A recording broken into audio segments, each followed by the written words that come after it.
Hi guys, welcome again.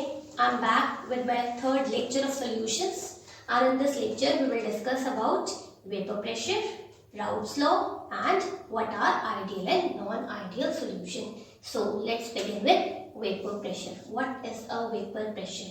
क्या होता है vapor pressure?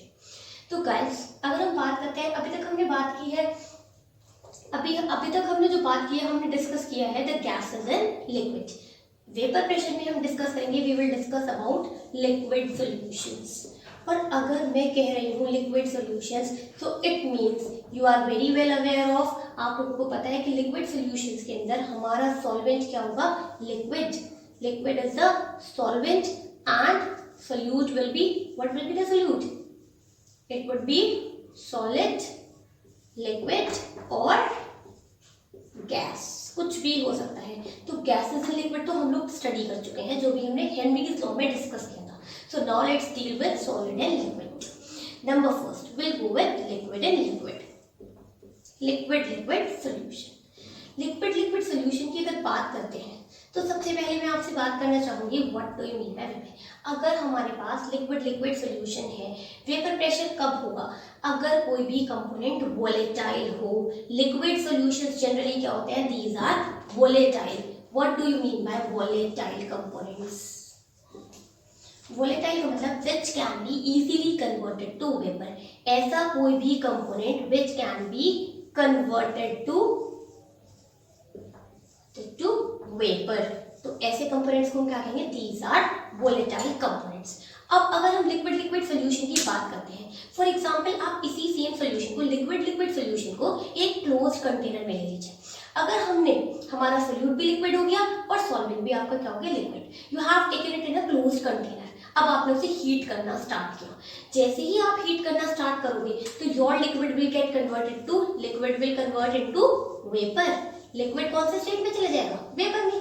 लेकिन एक स्टेट, क्योंकि आपके पास your container is closed container, close container में है, तो इसका मतलब इक्विलिब्रियम स्टैब्लिश हो जाएगा. इक्विलिब्रियम स्टैब्लिश होगा जब तक, अब इक्विलिब्रियम के बाद आपके पास लिक्विड और vapour phase they would be in dynamic equilibrium. जितना लिक्विड फेज होगा उतना ही आपके पास वेपर फेज होगा. एट दैट टाइम जब आप हीट कर रहे हो तो जितने आपके वेपर्स बने हैं, जितना वॉलेटाइल लिक्विड आपका किस में कन्वर्ट हुआ है? वेपर्स में कन्वर्ट हुआ है, वो इस क्लोज कंटेनर की वॉल्स पे एक तरीके का प्रेशर एक्सर्ट करेगा. That particular pressure which the liquid component which has been converted into vapour, वो वाला लिक्विड कंपोनेंट जो वेपर में कन्वर्ट हो गया, वो प्रेशर जो एक्सर्ट करेगा किस पे? On the walls of container, that is called as the vapour pressure. तो अब उसने कहा, राउट्स एक साइंटिस्ट थे, उन्होंने क्या किया, एक केमिस्ट ने कहा कि जो वेपर प्रेशर है उसकी डायरेक्टली रिलेशन है किसके साथ? मोल फ्रैक्शन के साथ. अब उन्होंने अपनी रिलेशनशिप में ये शो किया कि that the partial vapour pressure of कौन से वाले कंपोनेंट का, क्योंकि हम लिक्विड सॉल्यूशन की बात कर रहे हैं, तो लिक्विड सॉल्यूशन में आपके पास दोनों कंपोनेंट्स क्या हैं? क्योंकि बाइनरी की बात करें, दोनों कंपोनेंट्स आपको वोलेटाइल है. तो आपके राउट में हमारे ये कहा साइंटिस्ट ने कि जो वेपर प्रेशर है, partial vapour pressure of both the volatile component, it is directly proportional to the mole fraction. अब अगर हम ये प्रोपोर्शनैलिटी का साइन रिमूव करते हैं तो we will denote it by P0 into X, where P0 is the vapor pressure of the component, of pure component. P0 आपका क्या हो गया? P0 is the vapor pressure of pure component and P is the partial pressure. ठीक है, अब हमने बात कर ली इसकी कि दोनों कंपोनेंट्स की. अब आपके पास एक लिक्विड के अंदर लिक्विड सॉल्यूशन है, दोनों कंपोनेंट्स आपके वोलेटाइल हैं, तो हमारे पास प्रेशर क्या हो गया? P1 क्या हो गया? एक कंपोनेंट का प्रेशर हो गया P1 will be equals to P1 into X. Now ठीक, हमने अभी मैंने आपसे क्या कहा है कि कंपोनेंट के लिए आपका जो प्रेशर हो गया vapour pressure, partial pressure is directly proportional to mole fraction. अगर वो मोल फ्रैक्शन के प्रोपोर्शनल है, आपने प्रोपोर्शनैलिटी कांस्टेंट को रिमूव किया and you have put a constant which is called as vapour pressure of a pure component. Similarly for component B, second component के लिए आपका partial pressure will be equals to P2 will be equals to P20 into X2. Now अगर आपने you have studied the Dalton's law of partial pressure in 11th class, क्या कहता है Dalton's law? अगर एक हम बात कर रहे हैं लिक्विड जिसके अंदर दो कंपोनेंट्स है, ऐसे अब दोनों कंपोनेंट्स वॉलेटाइल है, तो अगर आपकी कंटेनर का जो वेपर प्रेशर होगा वो किसकी वजह से होगा? क्योंकि दोनों कंपोनेंट्स वॉलेटाइल है, तो the total pressure P total will be equals to the partial pressure of both the components। भाई ये तो कहता है कि अगर आप सम कर दो जितने कंपोनेंट्स प्रेजेंट है उनका सम कर दो तो आपके पास टोटल प्रेशर आ जाएगा। तो डाल्टन्स लॉ के according P total will be equals to P1 and P2। अगर मैं फर्स्ट और सेकंड इक्वेशन के थ्रू इनकी वैल्यूज पुट करूं, it would be equals to P1 into x1 plus P2 naught into x2। Now you also know that, अब कल हमने एक चीज और डिस्कस की कि अगर आपको मोल फ्रैक्शन एक कंपोनेंट का पता है, you can calculate the other. x2 is equals to 1 minus x1 or you can say x1 will be equals to 1 minus x2, कुछ भी हो सकता है। So putting the value of this in equation number this, you will get P1 naught into 1 minus x2 plus P2 naught into x2। क्या हो जाएगा आपके पास? P1 naught minus P1 naught x2 plus P2 naught x2। P total will comes out to be P1 plus P1 naught minus P2 naught into x2। अब main equation आपकी complete equation ये है। इस चीज से, इस इक्वेशन से आप क्या कंक्लूजन ड्रॉ कर सकते हो? You can draw the following conclusions. P total is, it will vary with the mole fraction of any component। हमेशा क्या होगा? P total will depend on the mole fraction of any component, चाहे वो x1 हो या चाहे वो x2 हो। सिमिलरली अगर मैं इसी इक्वेशन को सिर्फ कंसीडर करती हूँ तो you will see that it is varying linearly with x2, मतलब mole fraction of second component. जो आपका टोटल प्रेशर है इट विल इंक्रीज और decrease with increase of mole fraction. अगर बाय चांस आपका मोल फ्रैक्शन इंक्रीज होता है तो it will directly change your total pressure. चलिए नेक्स्ट टॉपिक हम लोग डिस्कस करेंगे राउल्ट्स लॉ। ये नेक्स्ट टॉपिक के अकॉर्डिंग क्या है कि राउल्ट्स लॉ एक स्पेशल केस है किसका? हेनरी लॉ का। हेनरी लॉ हम लोगों ने क्या स्टडी किया था? We have studied in Henry law, it was governing the solubility of gases in liquid. मतलब हेनरी लॉ किसके लिए था? गैस इन लिक्विड, ठीक है। और हमने राउल्ट्स लॉ किसके लिए डिस्कस किया है? Raoult's law we have discuss for liquid in liquid, यही डिस्कस किया है। गैस एंड लिक्विड के अकॉर्डिंग इसने क्या कहा था कि the pressure is directly proportional to the mole fraction, यही कहा था उसने। हेनरीज लॉ यही कहता है कि it is the Henry's constant. Liquid and liquid में क्या कहता है? That partial pressure is directly proportional to the mole fraction, यही कहता है। Both are equal. अब अगर हम ये चीज मान लें कि जो लिक्विड एंड लिक्विड सॉल्यूशन है उसमें एक कंपोनेंट इतना वॉलेटाइल है that it turns out to be a gas, कि हम उसे गैस की तरह कंसीडर कर सकते हैं, then we can say that in that case क्या हो जाएगा आपका? हेनरी लॉ या Raoult's law will behave as Henry's law. दोनों लॉज जस्ट इक्वल हो जाएंगे, तो इसलिए हम क्या कहते हैं कि राउल्ट्स लॉ जो है एक स्पेशल केस है हेनरीज लॉ का। सिर्फ इसमें दोनों में क्या डिफर करता है? Only the proportionality constant. और अगर मेरा एक कंपोनेंट गैस ही की तरह बिहेव करने लगे, लिक्विड कंपोनेंट इतना वेपराइज हो जाए कि it will become a gas, in that case KH will become equal to P not.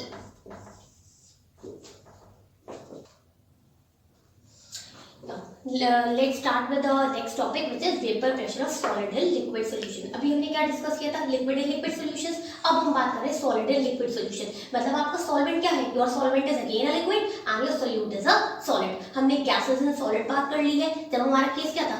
Gas आपका सोल्यूट था। आपने लिक्विड एंड लिक्विड बात कर ली है when the solute was liquid. Now we are talking about solid and liquid solution, ठीक है। अब सॉलिड एंड लिक्विड सॉल्यूशन की अगर बात करते हैं, हमारे पास सॉल्वेंट क्या है? Liquid. For example liquid solvent है, you start heating it. Liquid solvent को आपने हीट करना स्टार्ट किया।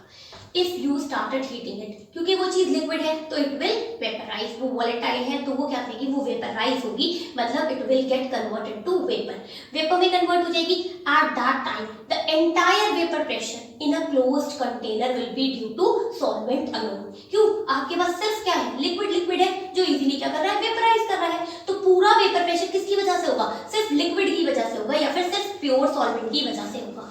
अब हम मानते हैं for example a solid component, जब भी कोई सॉलिड कंपोनेंट ऐड करोगे, आपने ग्लूकोज ऐड कर दिया, यूरिया ऐड कर दिया, कुछ भी, अब आपका वो सॉलिड कंपोनेंट क्या है, इट इज नॉन वॉलेटाइल। क्या है, नॉन वॉलेटाइल का मतलब जो आपके वेपर को कम कर दे या फिर आपके कंपोनेंट को क्या करे, वेपर में कन्वर्ट होने नहीं दे।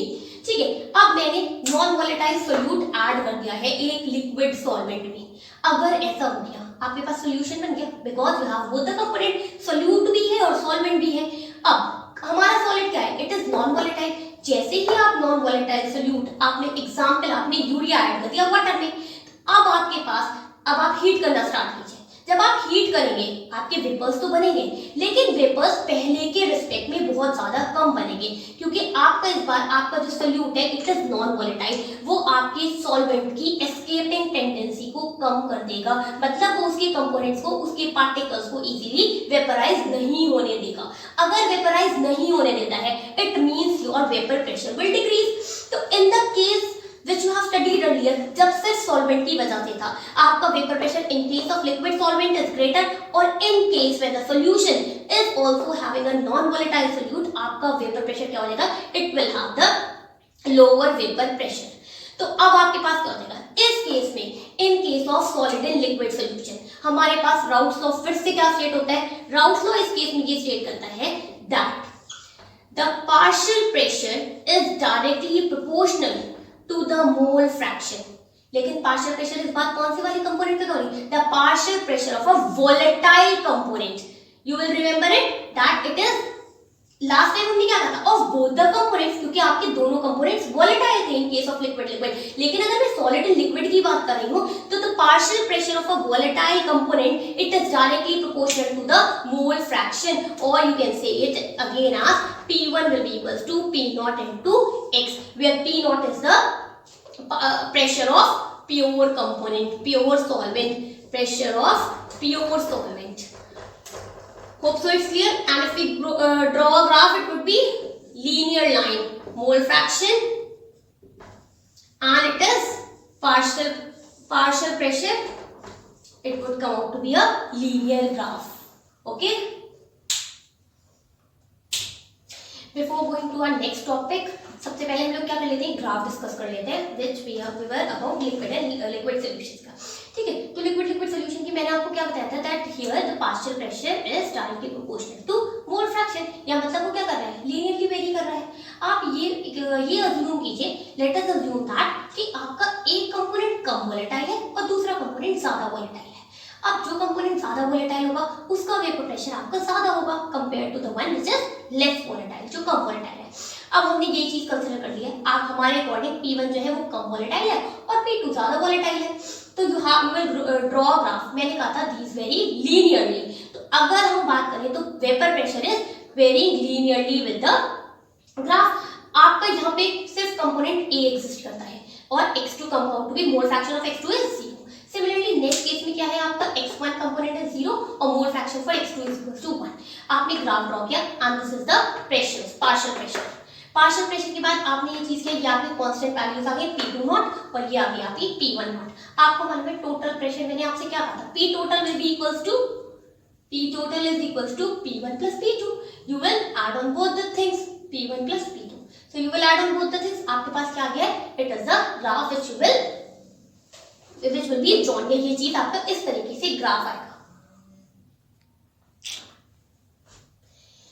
ठीक है, नेक्स्ट टॉपिक की तरफ प्रोसीड करते हैं, that is ideal and non ideal solution. तो क्या है आइडियल और नॉन आइडियल सॉल्यूशन, कैसे आप सॉल्यूशन को कैटेगराइज करोगे कि ये आइडियल है और ये नॉन आइडियल है।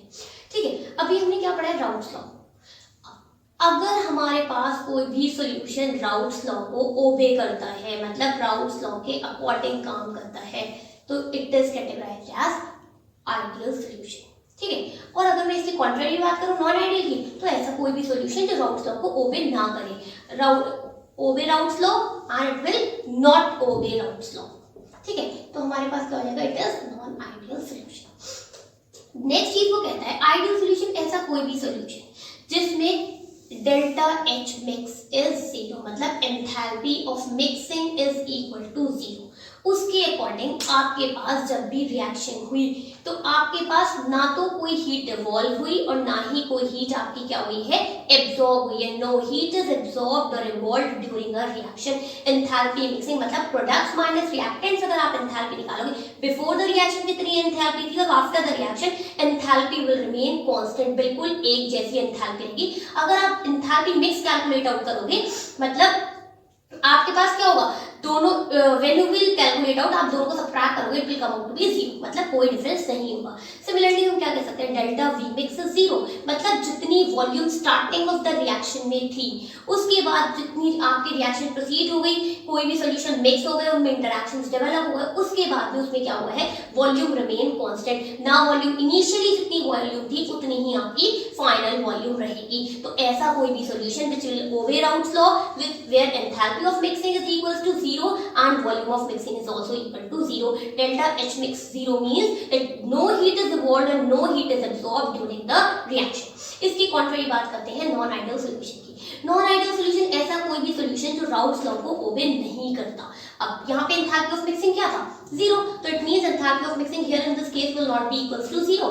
मतलब आपके पास या तो हीट इवॉल्व होगी या फिर क्या होगा, या हीट एब्जॉर्ब होगी रिएक्शन के टाइम पे। तो आपके पास एंथैल्पी क्या हो जाएगी, एंथैल्पी चेंज हो जाएगी, कुछ ना कुछ वैल्यू आएगी उसकी, and the volume will also be not equals to 0। जितनी वॉल्यूम इनिशियली होगी या तो उससे कम हो जाएगी आपकी वॉल्यूम या फिर आपकी क्या हो जाएगी, वॉल्यूम ज्यादा हो जाएगी। तो ऐसे सॉल्यूशंस में क्या हो जाएगा आपके आइडियल होने। अगर हम बात करते हैं तो आइडियल सॉल्यूशन बहुत ज्यादा कम केसेस में होते हैं, क्योंकि अगर मैं कोई सॉल्यूशन को लेकिन फिर भी कुछ सॉल्यूशन जो नियर टू आइडियल बिहेव करते हैं उनके एग्जांपल ले सकते हैं।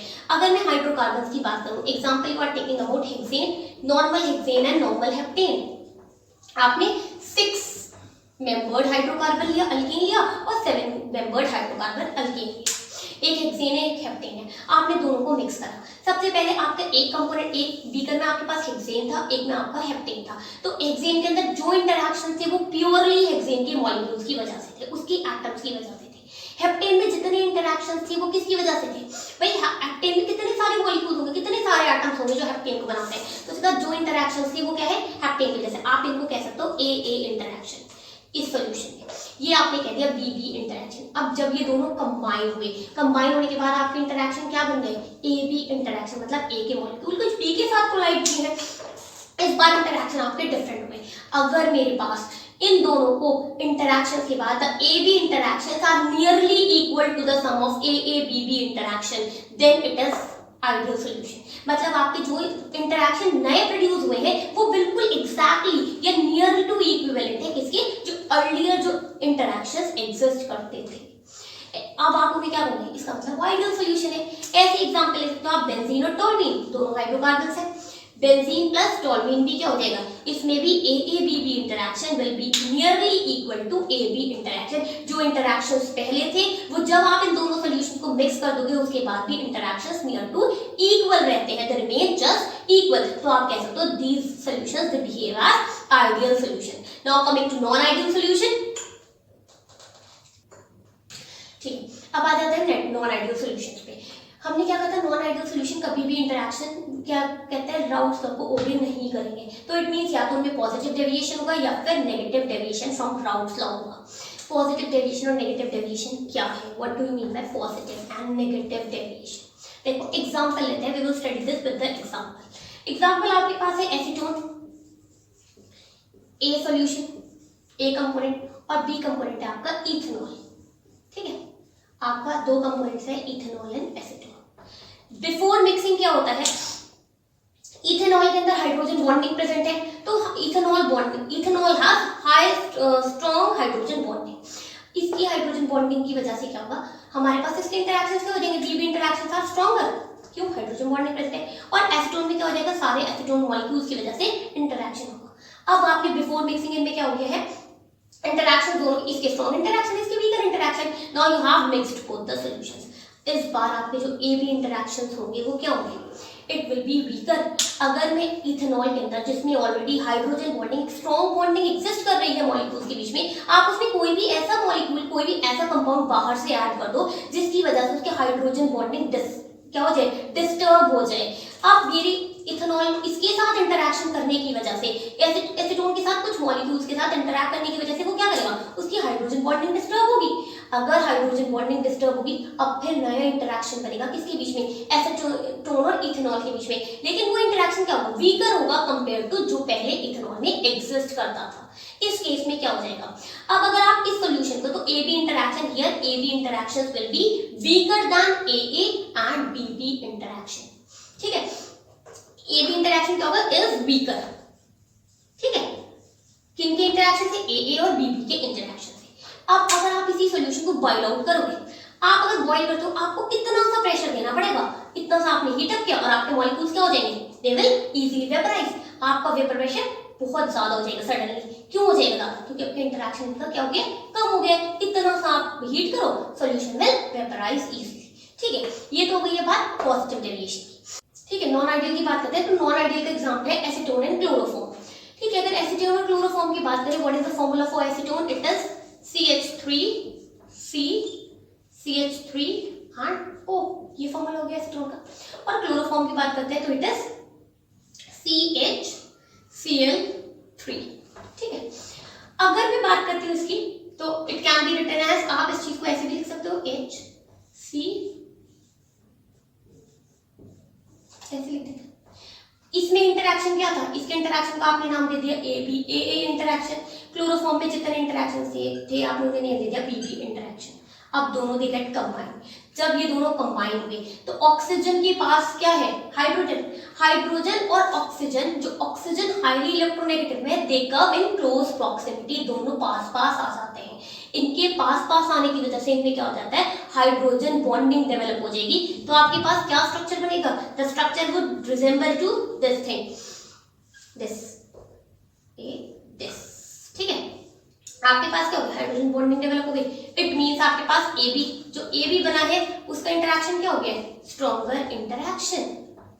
अब मैं अगर बात करती हूँ इसकी, इस केस में आपके पास AB interaction is greater than AA and BB interaction, strong bonding हो गई। अब अगर ऐसा कंपाउंड जिसके अंदर बॉन्डिंग स्ट्रॉन्ग है, आप उसे हीट करते हो, तो आपको क्या करना पड़ेगा, you have to give more and more pressure, आपको बहुत ज्यादा हीट करना पड़ेगा ताकि आप उसे वेपराइज कर सको। इस केस में आपका वेपर प्रेशर क्या हो जाएगा, इट विल रिड्यूस। क्यों, क्योंकि स्ट्रॉन्ग बॉन्डिंग है तो इजीली बॉन्ड ब्रेक नहीं होगा, AB इंटरेक्शन इजीली नहीं ब्रेक होगा, इट विल नॉट। अगर वो ब्रेक नहीं होता है, वो टूटेगा नहीं इजीली। अगर वो नहीं टूटता है इजीली, तो it means the vapour pressure will decrease. तो we will say that it is the negative deviation in this case. ठीक है, अब क्या होता है, हम बात करते हैं अजियोट्रॉप्स की।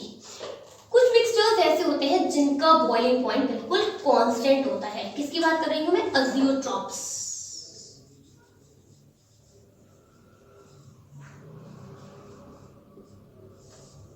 ठीक है, अजियोट्रॉप्स क्या है, ऐसे मिक्सचर, आप उन्हें कह सकते हो constant boiling mixtures.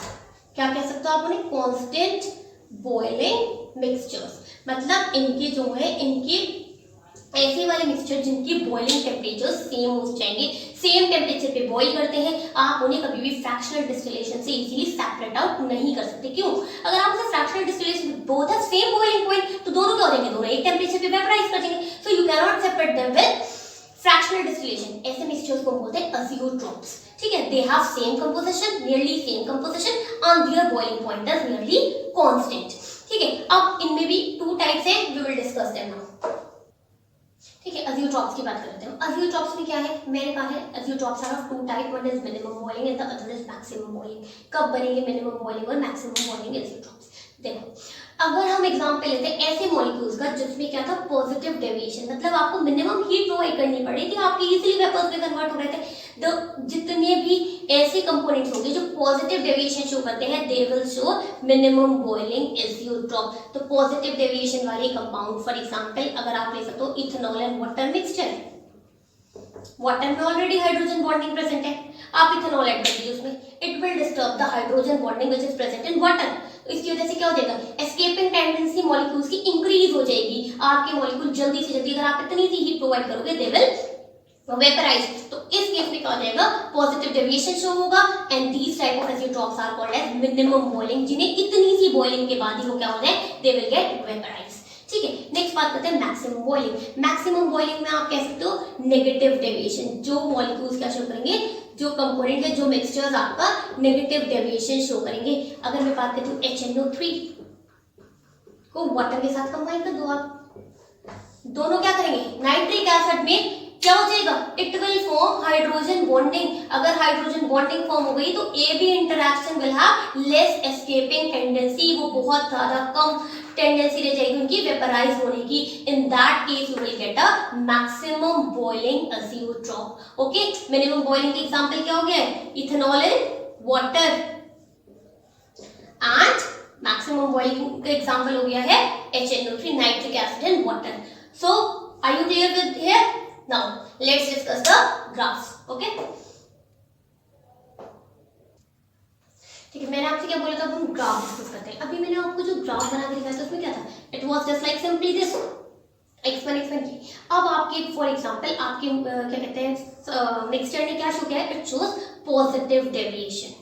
Positive deviation मैंने आपको क्या बताया है कि the escaping tendency of molecule will increase. आपके क्या हो जाएगा, इतना सा आप बॉइलिंग प्रोवाइड करो, आपके मॉलिक्यूल इजीली वेपर बन जाएंगे। तो हमारे पास जो पहले वेपर प्रेशर यहाँ था, वेपर प्रेशर क्या हो जाएगा, it will increase after AB interaction. Increase हो गया, सबके ग्राफ्स इंक्रीज हो जाएंगे।